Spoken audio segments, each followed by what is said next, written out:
Welcome. It's indisputable. I'm your host, Rashad. Richey, good to be with you. We have a lot on the agenda today. Breaking down news of the day, none other than Yasmin Khan, host, Global Thread Podcast, the breakdown contributor, extraordinary individual. Always a fascinating analysis.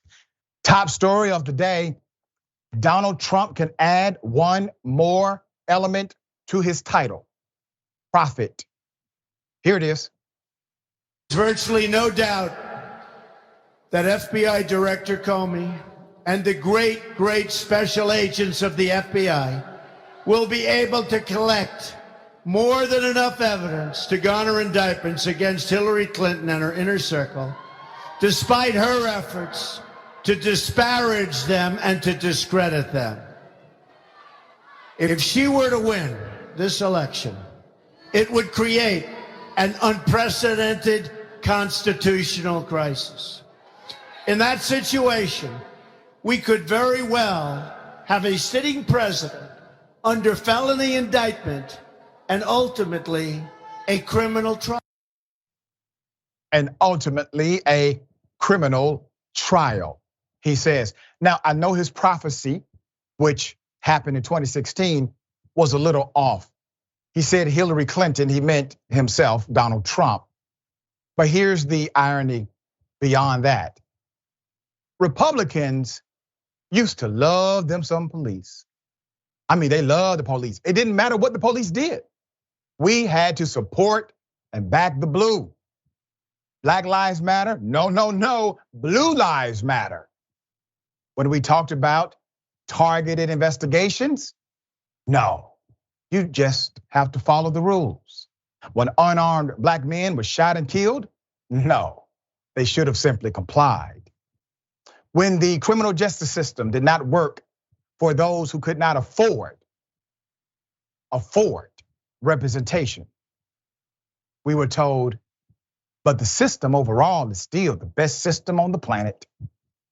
And all of a sudden, when one well-connected, politically powerful, wealthy white male is investigated by the FBI, Marjorie Taylor Greene and others have launched defund the police shirts and hats. They are now antithetical to law enforcement. They are saying off with his head, politically speaking, as it relates to the current FBI director. Let me remind you of an article not too long posted. Former President Donald Trump wants to defund the FBI, it says, and the Department of Justice. Republicans alleging the FBI and the DOJ have been weaponized against them. I want you to put that on a shelf for just a moment. Have held hearings featuring disgruntled former agents and also are gaming out ways to restrict funding for federal law enforcement agencies. And now, Governor Ron DeSantis of Florida, governor who is running for president, has pledged to fire the FBI director on his first day in office. Now, this is adverse to the police, correct? When Black Lives Matter said, pay attention because the police are not for us. Pay attention because injustices are happening within the industry of law enforcement. No Republican paid attention to it. As a matter of fact, they opposed legislation to create transparency and progress.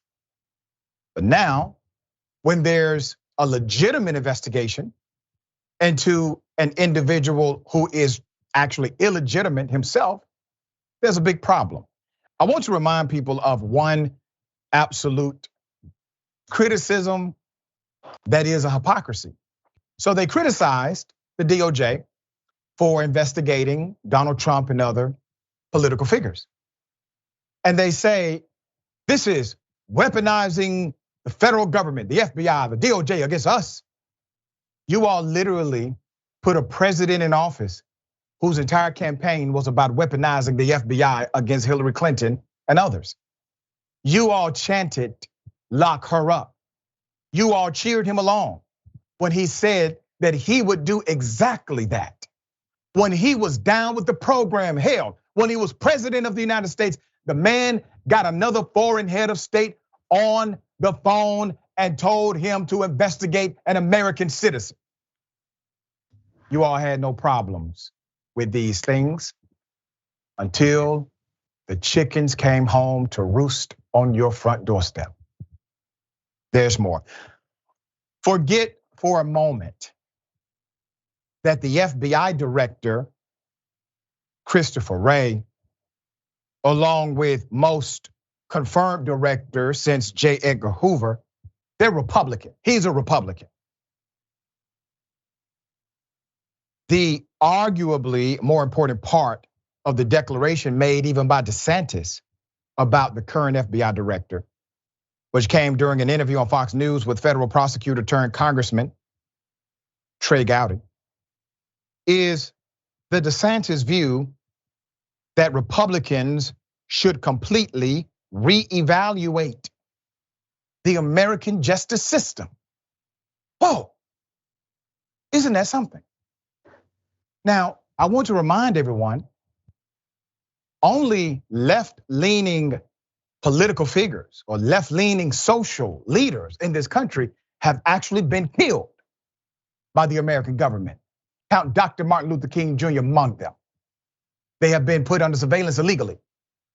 They utilized tactics unbecoming of any type of officer against left-leaning and progressive figures. Republican presidents have accepted the canard that the DOJ and FBI are independent. They are not independent agencies, DeSantis said. He would therefore clean house and fire people at the agencies. Former President Donald Trump's long raging anger at the FBI has now infected the party at large and could soon have very real consequences for federal law enforcement. Not the least of which is that even presidential candidates, not named Trump, are promising to exert more partisan control over law enforcement. I remember there was a debate years ago about firing an FBI director. Can it be done? Of course it can be done. Many presidents have done it. Not a lot, not most, but many. And the reality is, it should be separate and independent, but it is not. The only thing that is somewhat separate is the fact that an FBI director is appointed to a 10-year term, but they can be disappointed by a president at any time. I just find these things to be quite, well, let's just say, hypocritical. All right, my dear sister, what are your thoughts? Yeah, it just goes to show that somebody like Trump doesn't actually care about the Constitution, or what did he call it, the unprecedented constitutional crisis that he was referring to, because here he is doing the exact thing that he said would be disastrous for the country. And as you mentioned, right now, there's a hearing with Chris Wray, the FBI director, and they were saying that House Republicans, when they don't like the outcome of an investigation, their move is to investigate the investigators, and it just keeps things prolonged and it wastes taxpayer money and it confuses the public. It's just sad that we have these things on tape, and Trump supporters either won't think anything of the hypocrisy of it all, or they'll just excuse it and say that it's different with him, because Trump, in their eyes, gets all of the exceptions because he's essentially, what did you call him, their prophet, right? Yeah, well, for some, he's their Messiah.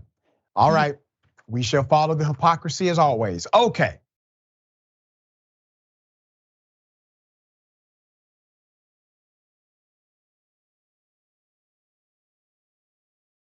Very sad story. Black woman, disabled, is denied assistance because the clerk did not believe her. Here's the video.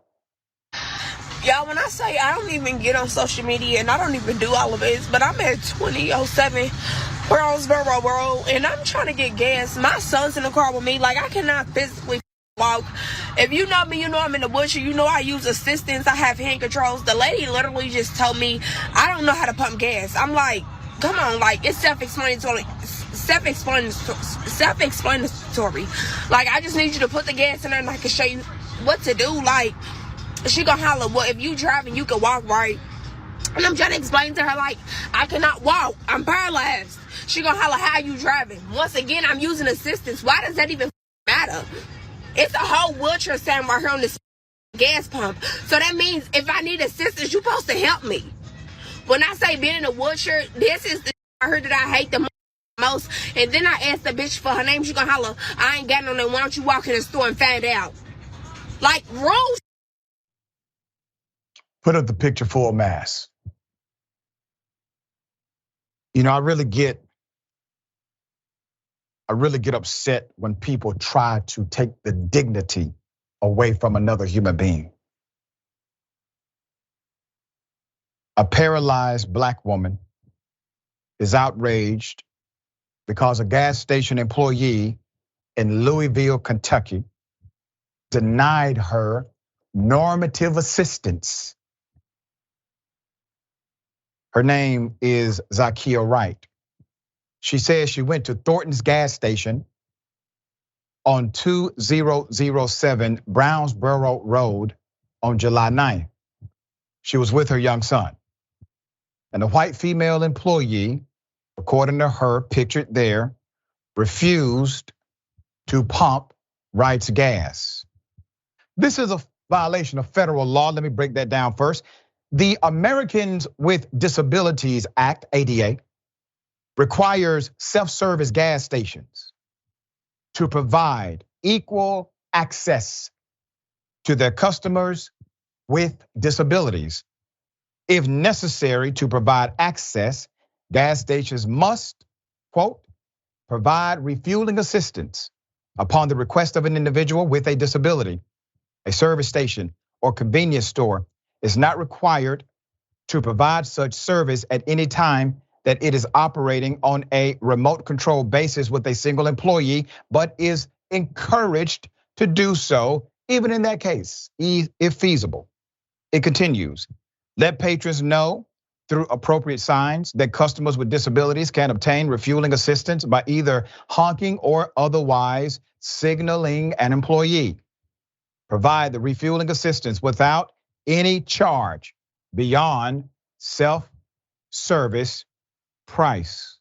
In a follow-up video and follow-up videos, Ms. Wright explained that she contacted lawyers but could not afford a retainer fee. She also stated that she reached out to the corporate office for Thornton's gas station and was told the video surveillance of the incident could only be released to a lawyer requesting it. She revealed the name of the employee as Vicky, but it could not be confirmed. She mentioned that an officer was called to the scene, but told her that he could not file a police report because, and I quote, no crime took place and it was a civil matter. The Americans with Disabilities Act is a law, sir. The officer did help her pump the gas.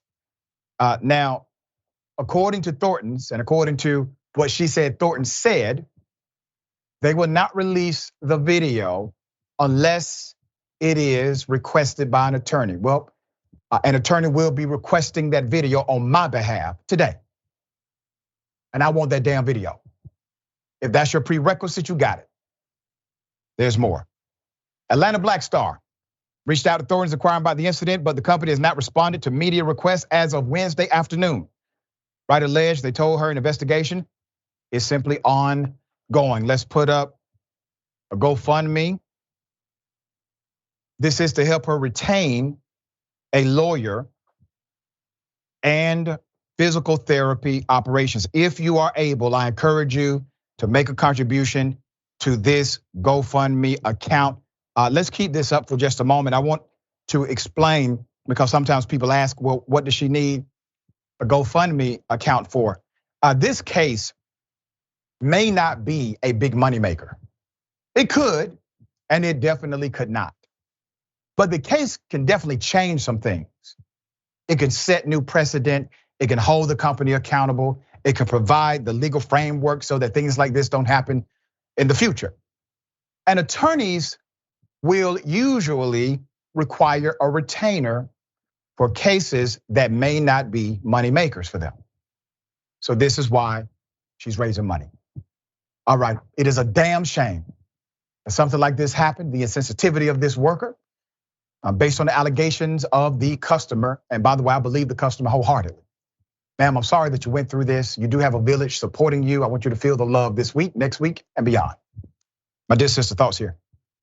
Yeah, so according to the cop, from what we know at least, there wasn't a crime committed here, but I guess we'll see. We'll have more insight on that once the video is released. But apart from that, something that stood out to me about all of this was that it really speaks to the way we treat each other. There's a level of human decency and, like what you were talking about, human dignity that needs to be preserved. And all of that's kind of lacking in our modern interactions. And I think a big part of that, apart even from social and societal and racial, economic, political divides, et cetera, is that the way we live our lives these days doesn't really allow for much interaction with each other. It's so easy to live your life with minimal engagement with others. We self-isolate quite a bit these days in modern America. You can order your groceries online. You can self-serve at a gas station. You can even order a Starbucks drink from an app and then just go pick it up at the window. We work from home. We don't walk. We drive everywhere. We just don't meet and engage with other people like we used to.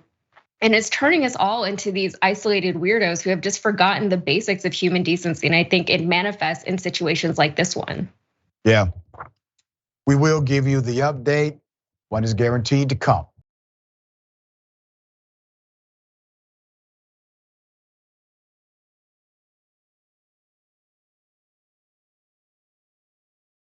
All right, man tries to carjack people, ends up jumping off of the bridge, injures himself greatly. Here's a video. Okay. So you can see the frantic behavior of an individual attempting to carjack more people to escape. He's running and causing a significant disturbance. And then he eventually, after trying to carjack, does the unthinkable. This lasted for at least a few minutes. And it was, well, not pretty. Some of the pictures that we have from this scene, it shows an individual who was on a gurney because it looks as if he could not walk after this. All right, let me give you as much background as we can. All right, so a Lyft driver was stabbed, and he was stabbed by a passenger who tried to steal his black Tesla on the FDR Drive in Lower Manhattan on Tuesday, cops and police sources said.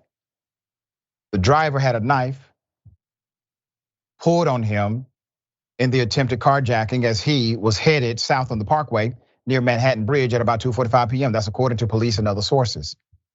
The knife-wielding rider stabbed him, tried to carjack two other drivers, and then jumped out of the car and off the FDR to the roadway below in an attempt to escape, police said. The victim was taken to Bellevue Hospital, where he's listed in stable condition according to the cops. The suspect, identified as Ishmael English, 20, was taken to the same hospital and was in stable condition according to the police. English was charged with attempted murder, attempted robbery, reckless endangerment, and 4 counts and criminal possession of a weapon according to the NYPD. Something like this obviously is very random. For somebody driving down the road and they see a person trying to carjack them, or a Lyft driver being assaulted, being brutally assaulted with a knife. Things like this, well, they happen, and it's bad when it does. And the person who did it has been apprehended and will face justice. We highlight stories like this to remind people to stay on notice. It is a sad reality, but you got to keep your head on a swivel. Even on the expressway, you may need to keep your windows up. Keep it moving. I'm glad that nobody died. All right, thoughts? Yeah, people are just trying to earn a living and get on with their days. We're all struggling and hustling out here together. But whenever things like this happen, there's always a push for more policing and more monitoring. And at the very least, people are less likely to engage with one another or use public services. And I don't blame them. For the record, I'm a very small woman. I have to be very careful and very aware when I'm out, especially when I'm out by myself.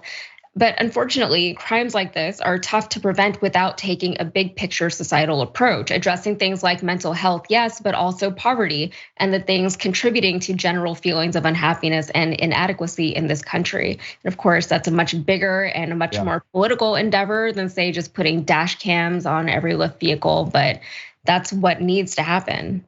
Everything has a cause and effect relationship. You never get away from it. All right, we got more on the other side. It's indisputable, stick and stay.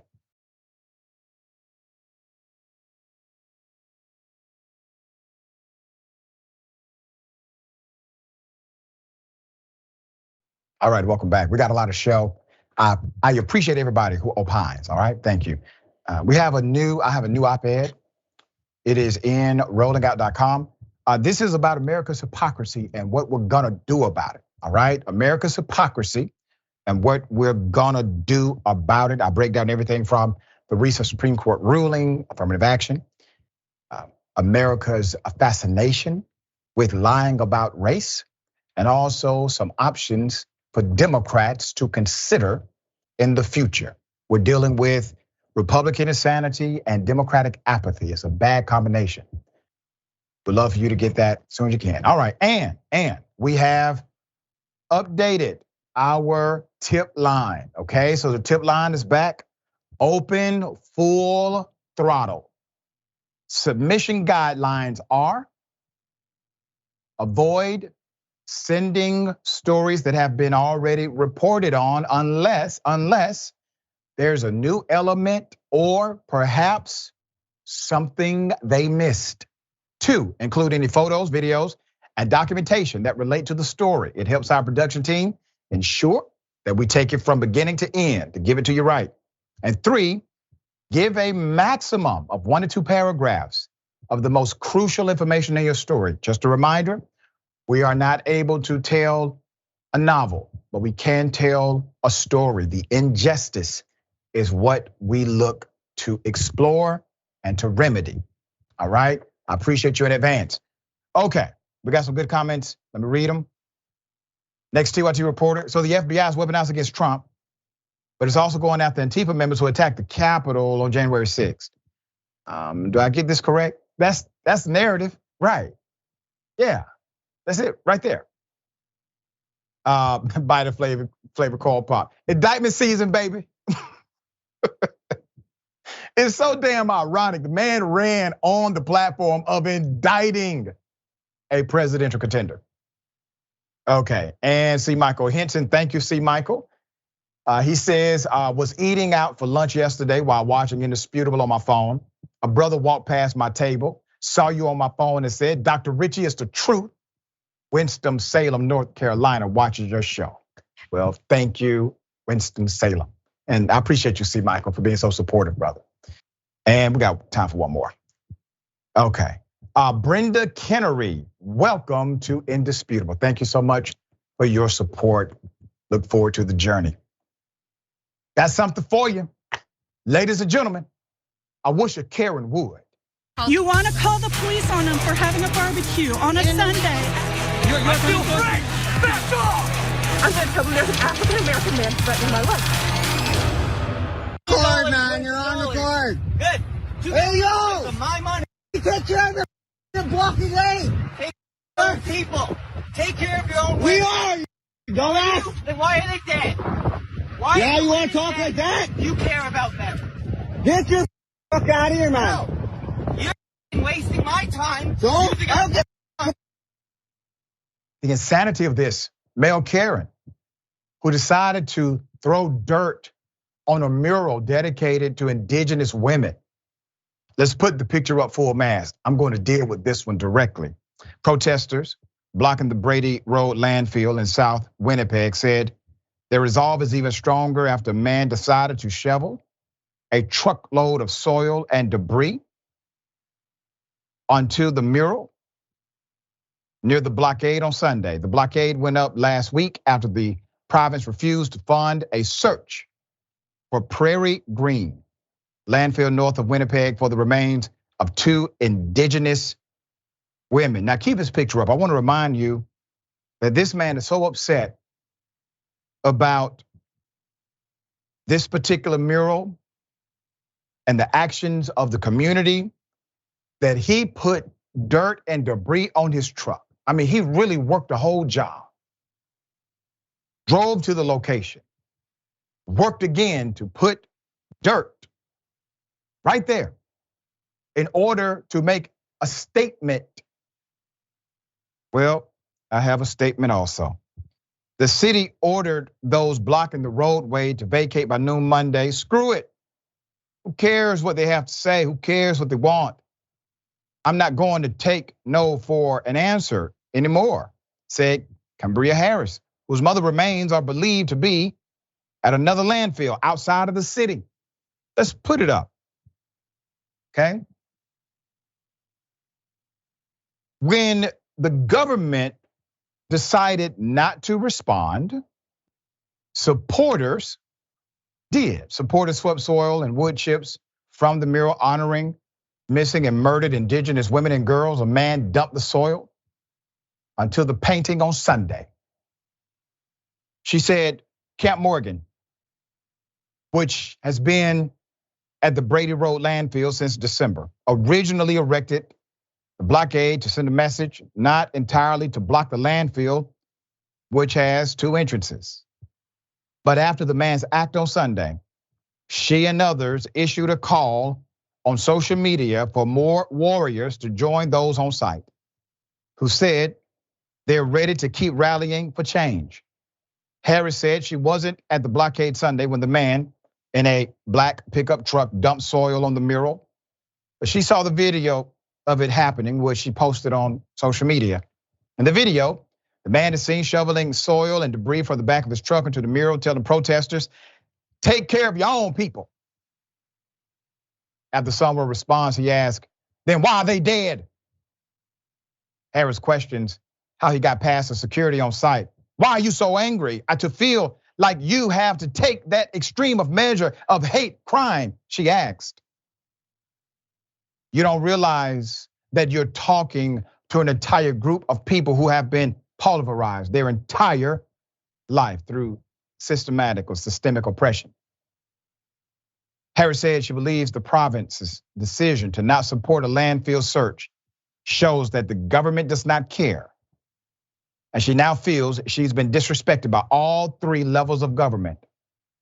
She said it should not have come to measures like the letter sent by the city telling protesters to shut down the blockade. I've never ever understood it. Why this kind of trauma is our fault. Harris said the mural, a red dress with the words for our sisters written on the skirt. This was painted on the entrance road to the landfill, Ethan Boyer Way. Put him up again. He did this not because he has a legitimate gripe. He did this because he holds hate inside of his heart. And that hate has only been magnified by the highest levels of government, because individuals who occupy these positions of political power, they now give people like him protection. There was a question posed earlier that actually should be examined. How did you make it past security? That part.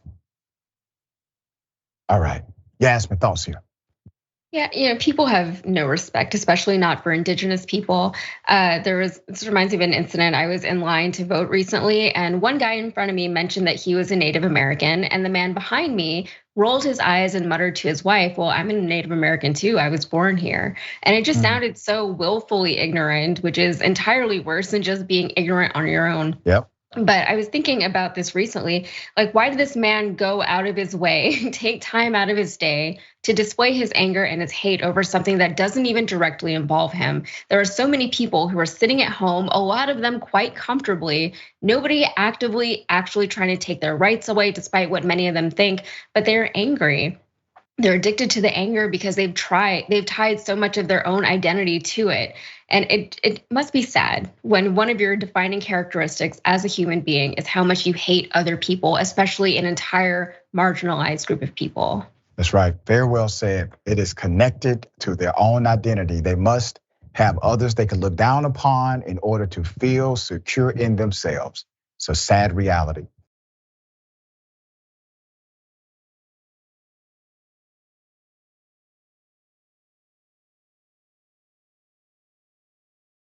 All right, we're bringing you an update. We covered this initially. Charges have now been dropped, ironically, against a woman who falsely claimed that a male was in fact being harmful. We're gonna go to the video and then I will give you the background. Here it is.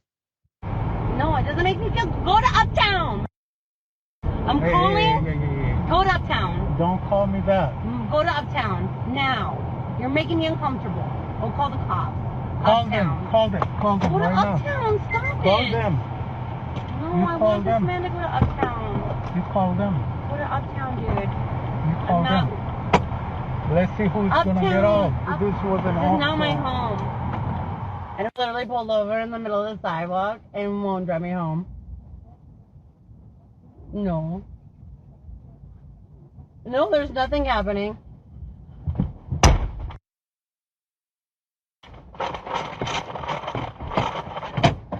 Can't even get out of your car, you. Can you open up the door? Get me out! I can't leave! It's not opening, you dumb. I'm crazy. Some black man assaulted me. I got out because he won't let me out. There's a black man that punched me outside 5 minutes of my house. Please send the police. He's waiting. Please send the police for the black man that punched me. It is head to it. There is a Corolla something here.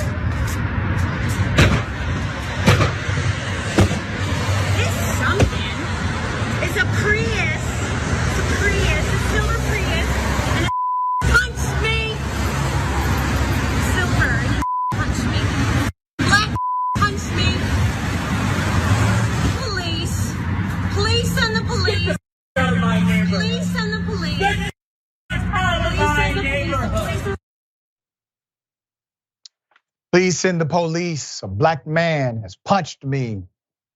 Please send the police. Put up the picture. It's so sad. Jill Berquist was initially charged after screaming racial slurs at a black Uber driver, Wesley Gakuo, then calling the Minneapolis Police Department to falsely accuse him of physical assault. Here's what happened after the video ended. Ms. Berquist made no request for emergency medical personnel. And when police arrived, they saw no signs that she was physically hurt.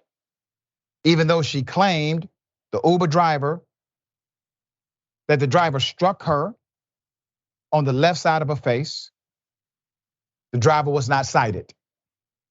Statements from both parties, both the driver and Berquist, spoke with Minnesota Star Tribune. Berquist admitted that she should have never called the driver racial slurs, but did not back down from her claims that he held her down and hit her. The mother also chimed in and said her daughter, quote, didn't do anything wrong, adding that the driver, quote, did not take the designated route to the home. The driver's 47 told the Star Tribune that he has never experienced a racist verbal outburst since moving to Minnesota. He's originally from Kenya, but moved to the States in 1999. He also said he doesn't hold any hard feelings against Berquist. Let me go to the charges. It took Berquist more than a year to be charged because prosecutors did not learn of the incident until this past May. Berquist, 38 years of age, was initially charged with falsely reporting a crime and disorderly conduct. That means that the police did not do it, okay? And both of those are misdemeanors. However, the Minneapolis City Attorney's Office dropped her first charge of falsely reporting a crime and has yet to say why. Her first court appearance was on July 11th, and her court date is actually set for September 20th. Put up the picture of the city attorney. Kristen Anderson is the Minneapolis city attorney. Now, Kristen, in situations like this, when you have what we call overwhelming public interest, typically there's let's just say a massaging of the information. We don't like that. There's a spin of the narrative. We don't like that either. And so people like myself and others, we work hard to get to the truth. This energy does not have to be dispensed in such a way if you simply provide the evidence up front or explanation as to why things were dropped. We can save the back and forth and simply deal with the facts of your actions. We will continue to stay on this until there is full adjudication, because what she did could have gotten this man killed. He could have died.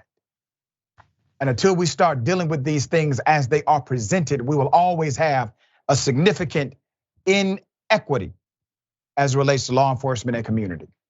My dear sister, thoughts? Yeah, it's a crime to place a false 911 call, but we know how often things go awry before that caller can even be held accountable. A lot of times, by the time that accountability is even there, it's already too late. So this type of behavior needs to be discouraged from happening in the first place. The laws that already exist against it need to be enforced. People who do things like this need to know that they will not be protected for their bad behavior, but they're never gonna know if they keep getting off. There you go. Well said. We got more on the other side. It's indisputable, stick and stay.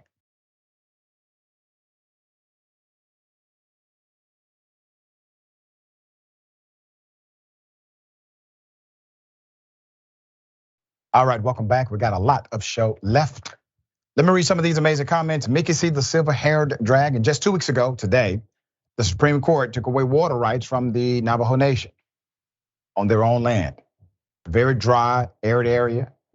Now during a heat wave, the indigenous are denied water from their own land. We've never honored our treaties. Why start now? It is so true. It is so true. C. Michael Henson, thank you again, C. Michael. I honestly believe that racist people hate people of color more than they love their own families. May have a point. Shiva Mahadev. Same claims caused unjust massacres in the past. Same claims caused unjust massacres in the past. That should be assault to make such claims. We got to get it out of the misdemeanor realm. We have to get it out of there. And the reason is because typically we judge a crime to be a misdemeanor felony based on the adverse impact it has on society.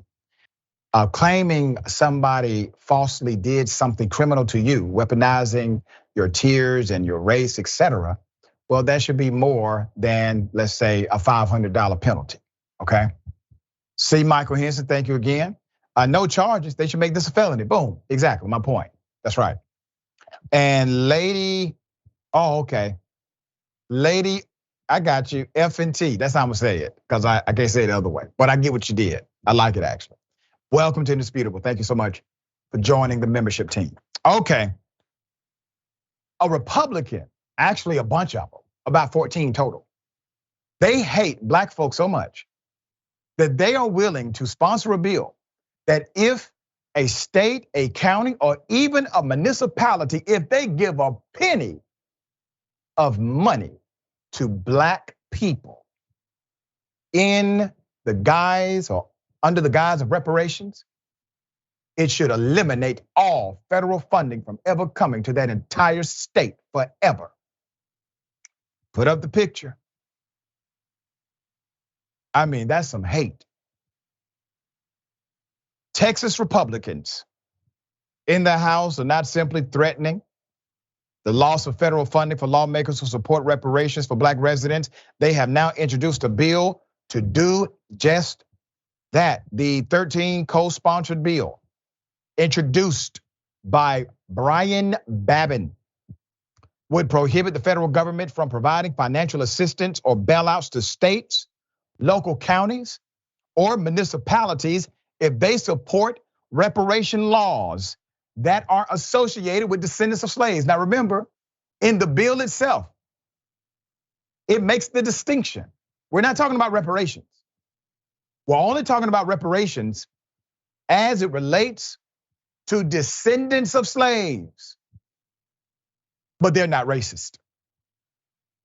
This is one of the most insane bills, and that's saying something in this era that you will hear. There's more. According to Babin's bill, the US government, including the Federal Reserve System and independent agencies, may not provide any loan, any grant, or other form of financial assistance to the government of any state or political subdivision thereof, or any agency or instrumentality of such a state or political subdivision that enacts into law any program providing reparations on the basis of what? Slavery.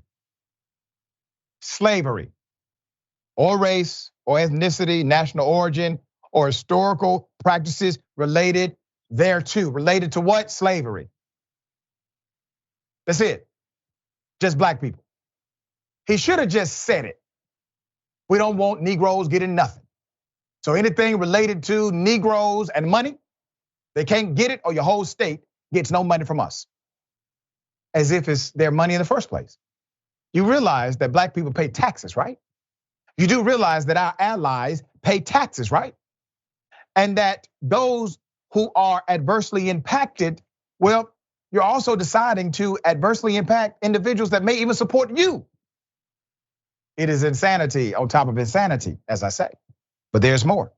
American taxpayers, according to him, should not be forced to pay for radical, race-based reparation payments to please the woke left.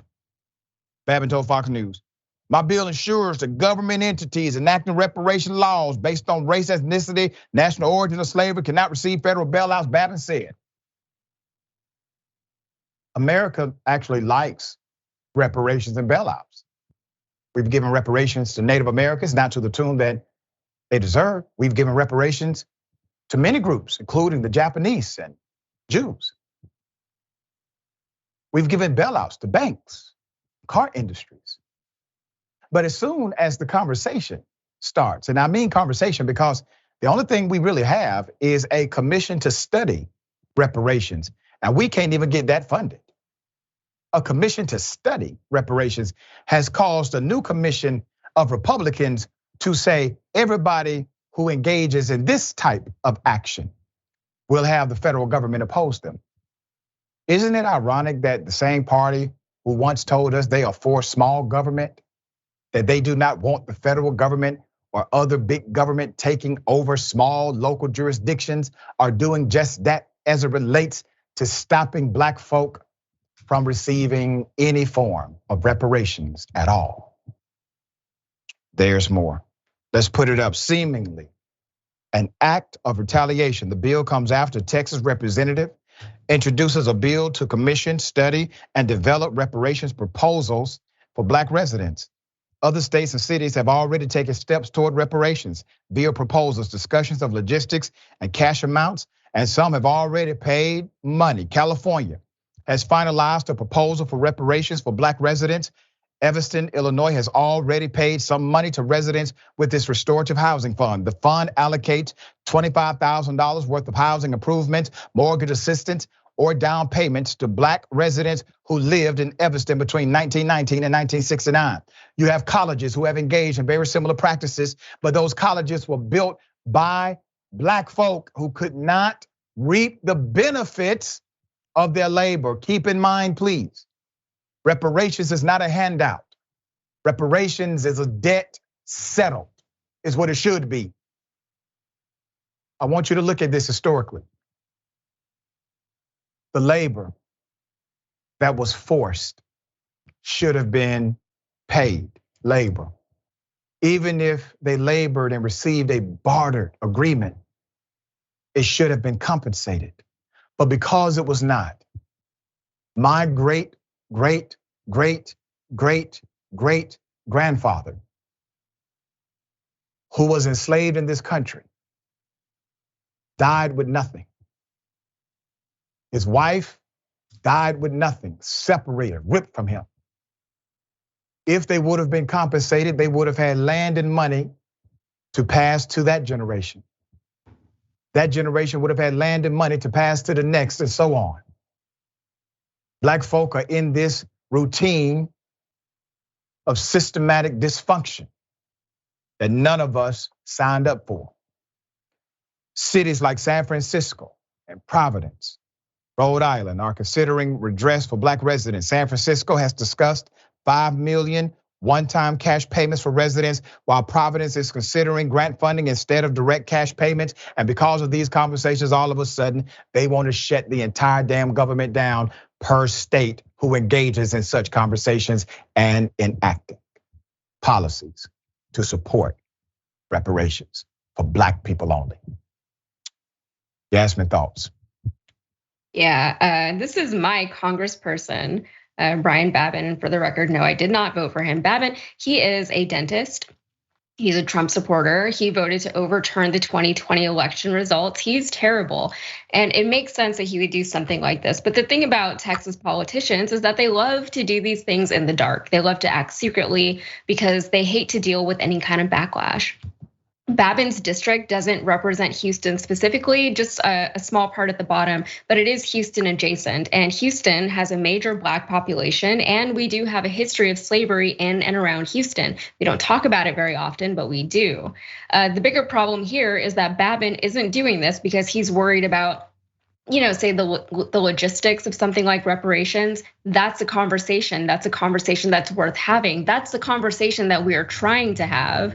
And he's doing this because he doesn't even want that conversation to take place in the first place. And he wants to make sure that no one else can have the conversation, whether or not he's a part of it. It's really terrible.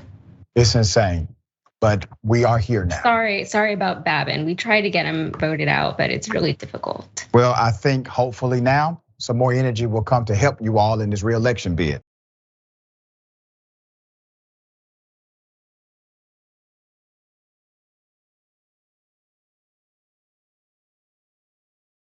I got an update. Yep, I got an update of a cop who locked up his 3-year-old son. That cop is now on administrative leave, and we have more information. Put up the picture full mass. I knew it was there.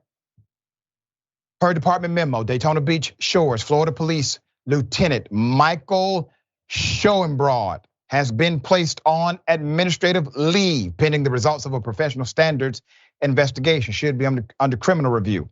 It's the third such investigation the lieutenant has faced in the last 10 months. Months, not years, months.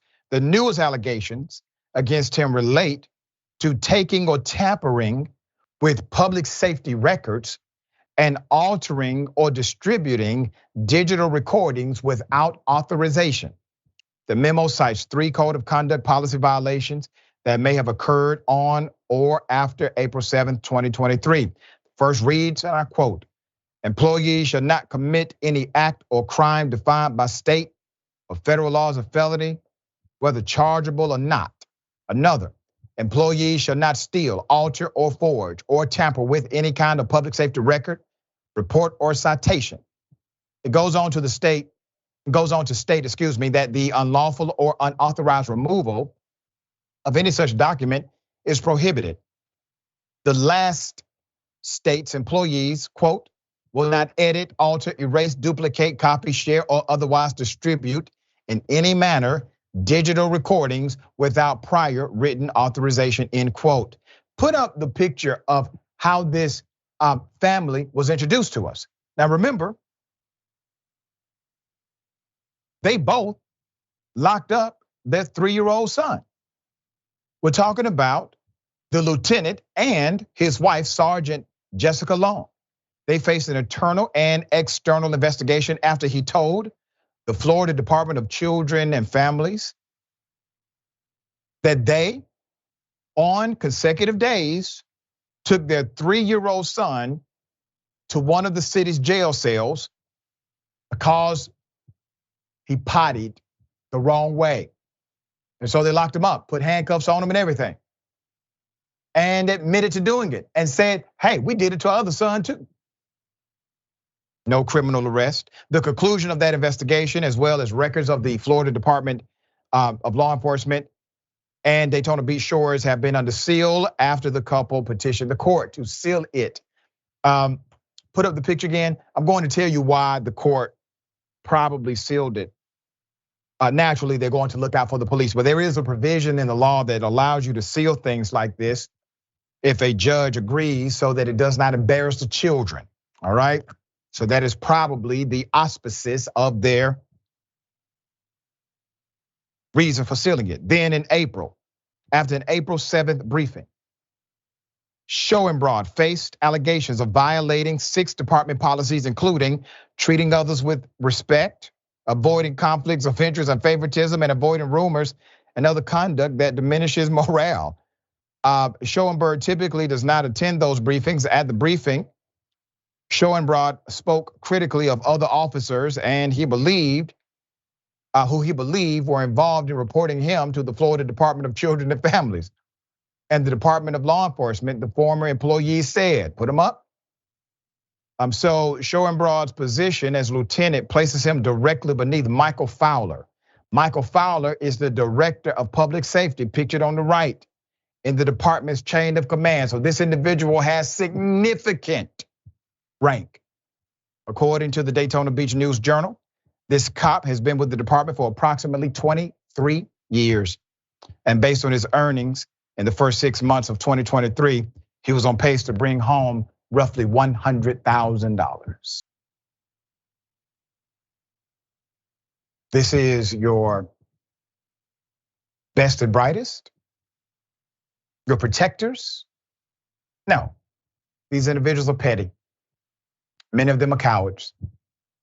And until there's a collective voice from within law enforcement, from men and women who actually currently have on the uniform, I get it. A lot of you retire and then tell the truth, or you get fired and then become honest. Be honest when you're there. Say something. Stand up. It's happening in front of you. All right, thoughts? Yeah, this story epitomizes the fact that some people really shouldn't be in charge of anyone else, whether that's a child as a parent or an entire community as a cop.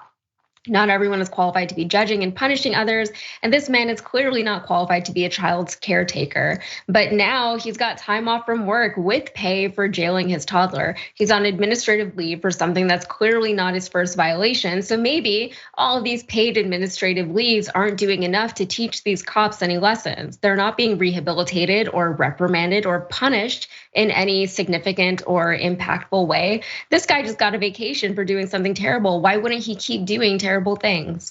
Right, and then he comes and talks about the cops who turned him in. You're damn right they turned you in because you're a horrible leader. All right, we got more on the other side. It's indisputable stick and stay.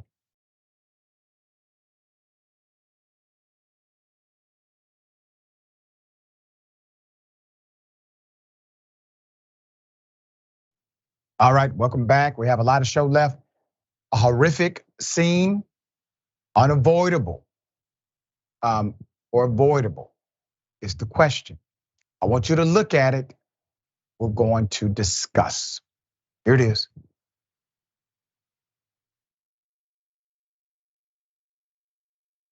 Yo, turn off the car. Turn it off. Yeah, it's in your hand, right there. Yes, sir. Okay, in this hand and that hand. My bad. Now, give me that. Give me the other one and put your hands on the steering wheel right now. My bad. My bad. Don't move.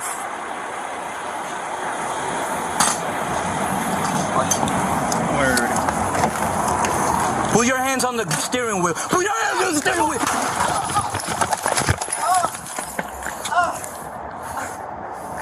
Are you guys good? Yeah. You guys shoot? Yeah, I did. Don't move.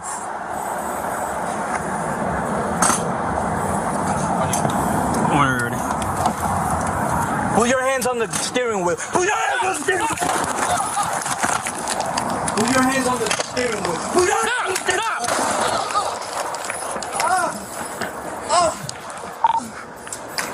Are you guys good? Yeah. You guys shoot? Put up the picture full mass. Jose Velez confronts and shoots Derek Diaz. The family and loved ones of the 26-year-old Derek Diaz, who was fatally shot last week by Orlando, Florida police, say viewing officers' body camera footage has only left them with more questions and not more answers. Diaz was shot in the early morning hours of July 3rd after he was approached by several officers while sitting in a parked car, according to the body camera footage released Wednesday by the Orlando Police Department. Orlando police officer Jose Velez can be seen approaching Diaz from the driver's side of the car. After briefly speaking with Diaz, who appears to be complying, Velez opens the car door while telling Diaz to put his hands on the steering wheel. Diaz then reaches his right hand toward the vehicle center console before Velez fires what sounds like a single shot. It could be more. Less than a minute passes between the officer approaching Diaz and the shot being fired, the video shows. Officers rendered aid to Diaz until first responders arrived and transported him to a hospital where he was then pronounced dead. According to the family attorney, let's put her up, Natalie Jackson. The footage was shown to Diaz's family before its release, but offered them little closure. Jackson said, "What we saw in the video left more questions than answers. Among those questions," she said, "is why the police initially approached Diaz in the first place." Jackson said the video shows Diaz sitting peacefully in a legally parked car when he was aggressively approached by 3 armed police officers. In less than 1 minute, he was shot. Jackson said Wednesday that Diaz was unarmed and there was not a gun in his vehicle. There was no gun in the middle console or anywhere else. In a statement released with the body camera footage, police said Diaz tossed an object out of the window after he was shot.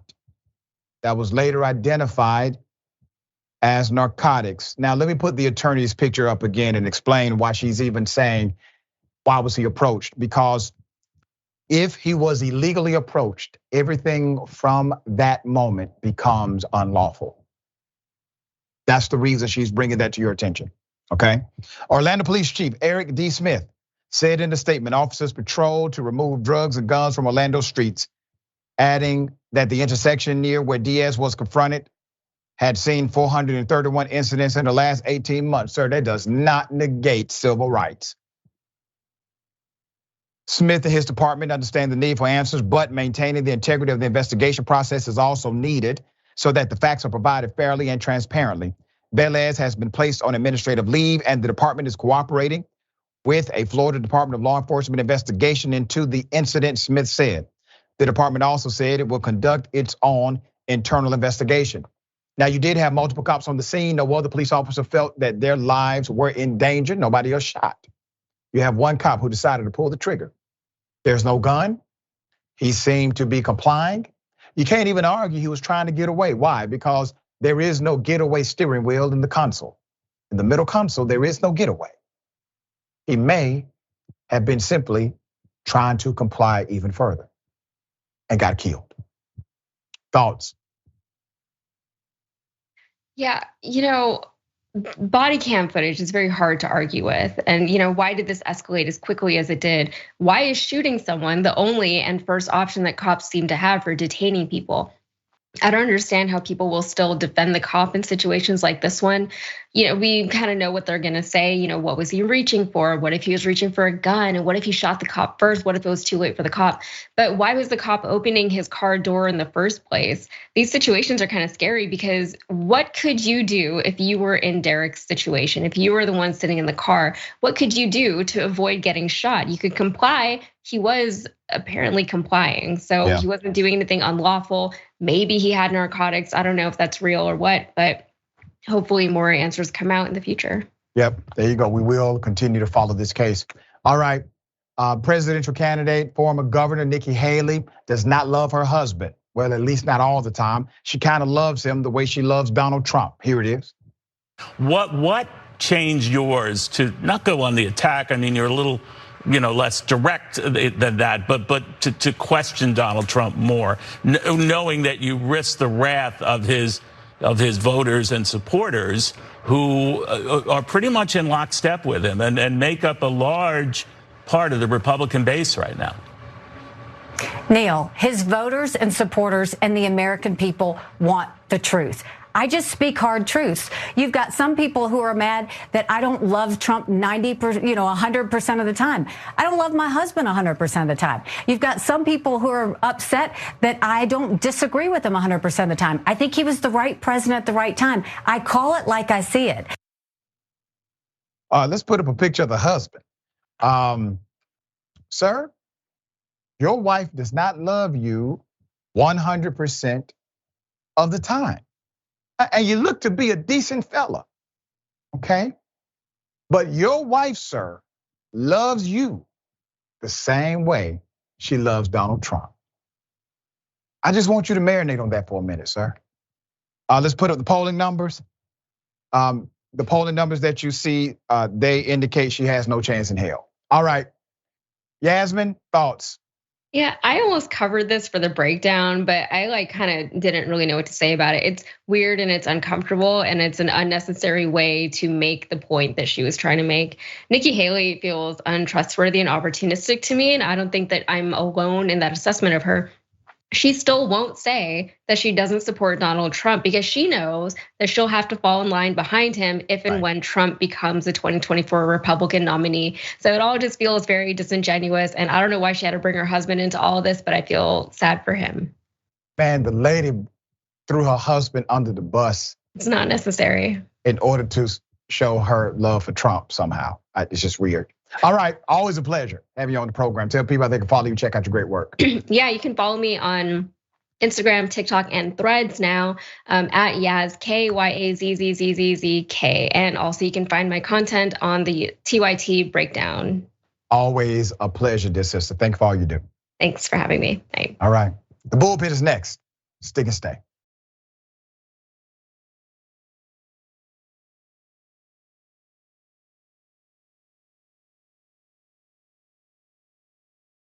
All right, welcome back. Always good to be with you. We got a lot of comments. I'm gonna read a couple, kind of pressed for time. Square peg in a round hole says, too many police officers these days are afraid of their own shadows. The idea that officers can get away with killing somebody under the pretense of being in fear of their lives needs to stop unless the person is actually pointing a weapon in their direction. This needs to be stopped immediately because too many people have died because police officers were afraid to do their job. That's right. Try to tell you. These folks are scary, all right? Many of them are cowards. Fritza Jaquez, thank you for that, by the way. My heart hurt so badly for that young man's family. I know he was complying. He complied the whole damn time. Okay, ladies and gentlemen, welcome to the bullpen.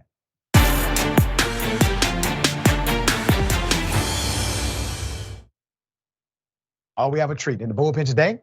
We have one of my colleagues at Sirius XM, Urban View, remarkable individual, Richey Colbert. She is host of the Richey Colbert Show and has a lot of background, best-selling author, speaker, advocate, political strategist, renowned for her unbossed and unfiltered delivery. We appreciate what she does for the culture and the country. Richey, good day, welcome to Indisputable. Thank you so much for having me, Dr. Richey. Well, we're glad to have you here. We're gonna chop it up about this element going down in California. There's an appointment opportunity. Governor has this authority. There are some political entanglements that I don't think has been exposed as much as it should. Right. So I'm going to give you the floor to explain to us what is happening inside of the political ranks with this appointment. Well, as you all know, Senator Dianne Feinstein has experienced some health issues. She had an extended leave in the Senate for a couple of months, and people were wondering if she was going to return. Things were complicated by the fact that Governor Gavin Newsom kind of punted the ball in terms of appointing a Black woman to replace then Senator Kamala Harris, now Vice President Kamala Harris, into that being a pledge he made if Senator Dianne Feinstein were not able to fill out her term. And so with her health challenges, the discussion question kind of came up again.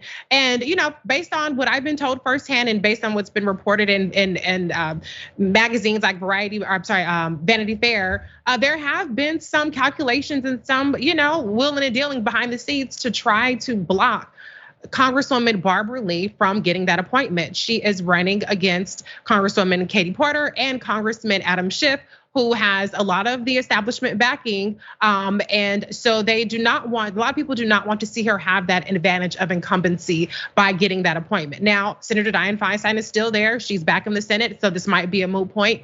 But I do take issue with the notion that incumbency advantages is all of a sudden a problem when it comes to a Black woman, when there was no problem when Senator Alex Padilla was appointed to backfill now Vice President Kamala Harris. That part.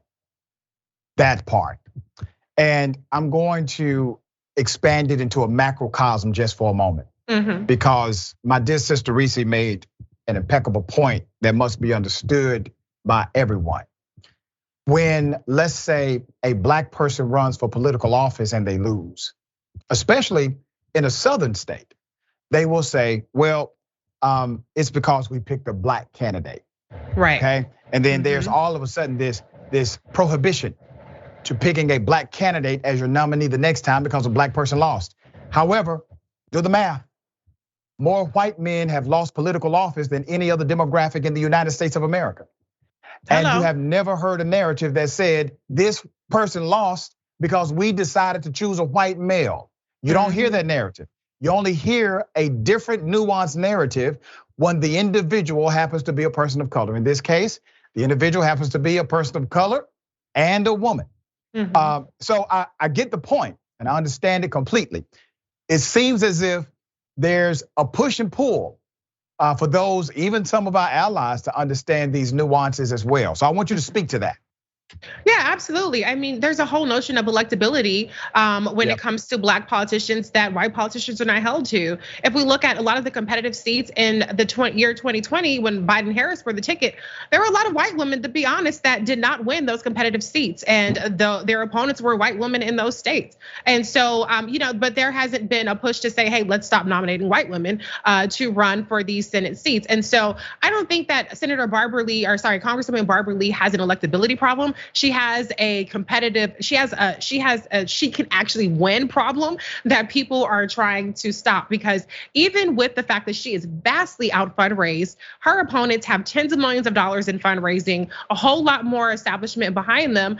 She has hundreds of thousands, maybe $1 million at this point, I don't know. And yet she still gained significant ground in the polling. When she first started out, the pundits and the writers loved to say that she was a distant third, polling in single digits. But a new poll just came out that showed her just 3 points behind Adam Schiff, who is 3 points behind Katie Porter, all of them within 19, 16, and 13 points. So this is a competitive race. And for her to be this competitive with no money, it reminds me of now Mayor Karen Bass, who went up against the juggernaut Rick Caruso, who threw $100 million and still lost. And so people are afraid of her, and that's why she's not getting the kind of backing that she needs to get. And that's why they do not want to see her get this appointment should Dianne Feinstein step aside. Wow, electability politics is something quite interesting. I broke this down to my college students about electability, because that all comes down to a psychological construct. Electability is a psychological construct. And we are psychologically a combination of 3 E's: experiences, exposures, and environments. That's what we are: experiences, exposures, and environments. Look at what Republicans did with Trump. Trump seemed to be the most unelectable man on the face of the damn planet, okay? Right. They decided to cast aside the electability argument, and they chose who they believed would be their champion. That excitement was tangible enough to make him president of the United States for at least one term. We have not done that on the left. Progressive policies and dynamics associated with Democratic officials have kept those people quite silent. And if there's an electability argument, it's treated as if it's a real conversation. It is a psychological construct. It's a restriction of your own thinking placed upon you by the atmosphere of politics, by the powers that be. That's all it is. So now you have this electability argument again, right in front of your face. But the person, as you have just laid out very clearly, is not only competitive, can probably take over the field if she had comparable funding. And that takes us back to another macrocosm, which is money inside of politics. I don't like money in politics. Definitely don't like it in the version that we do in America because it does not create an equal playing field for those who actually want to serve. What are your thoughts about massive money inside of the political realm? Well, yeah, I mean, the reality is that Black candidates have a much harder time raising money because we do not have that institutional support. We don't necessarily have the networks where it's a blank check if you decide that you want to run. And so that's a huge disadvantage that definitely impacts us disproportionately. I do think that there is a bigger push throughout the Democratic Party to have this grassroots fundraising, but grassroots does not necessarily mean organic. It takes money to raise money. And so if you're starting off with less, then you get a less opportunity to raise grassroots funding because you don't have the mailing list and you don't have the millions of dollars to spend to raise another $10 million. So it's not just as simple as saying get big money out. It's also a matter of what you're starting off with that makes the difference. Very well said, very well said. I want people to get to know you better, right? This is your first time on my show, and to understand some of your platform dynamics. Tell people how they can check out your content, and you got a game. I want to get into this because when my producers told me, I thought it was quite fascinating. So let's talk about that as well. But tell people how they can check you out.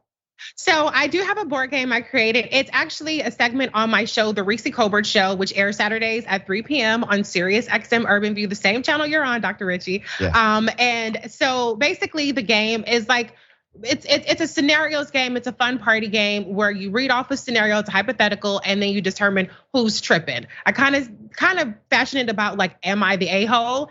But Black people, we don't say that. We say, am I tripping? And so that's where the game came from. I do a segment on my show. I'm actually doing live shows. Clay Kane and I just launched a tour, and we're gonna have that as part of the segment. So the website is amitrippinggame.com. And then my website is RecheyColbert.com. That's how you can keep up with me and my Sirius XM show. I do all kinds of content outside of that. So yeah, that's in a nutshell. Your show is awesome. Oh, thank you. It is a fun, authentic, and refreshing show. So for those who would like to follow you on social media, how can they do so? So on social media, I'm Richey Colbert on Twitter, Instagram, Threads now, TikTok, and on YouTube, it's Black Women Views and Facebook Black Women Views. My dear sister, we appreciate all you do. Thank you so much. My pleasure. All right. Remember, take care of yourself, take care of each other, take care of the planet. Remember, the truth is always indisputable.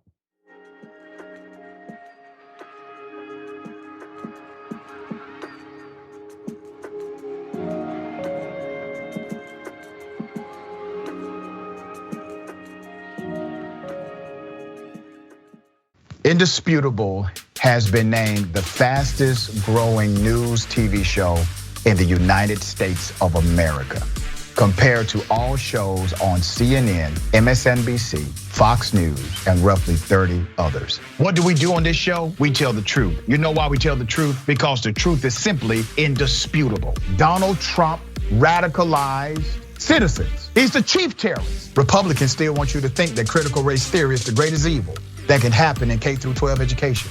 It's not even taught. I guarantee you this, David. If he would have taken a knee during the national anthem to bring awareness to the need for more money for cancer research in America, he would not have had that response. It was the fact that he took a knee for Black folk and brown folk. You rather pick the voters because you're scared of the voters picking the politicians. It frightens you.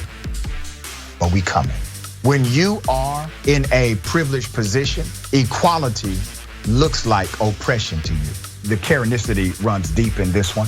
We provide a mirror for reflection and a mirror for correction. So what if I have 35? Don't hit me. Don't touch me. Don't touch me. So let's put up the graphic of this Karen in peak performance. Boom.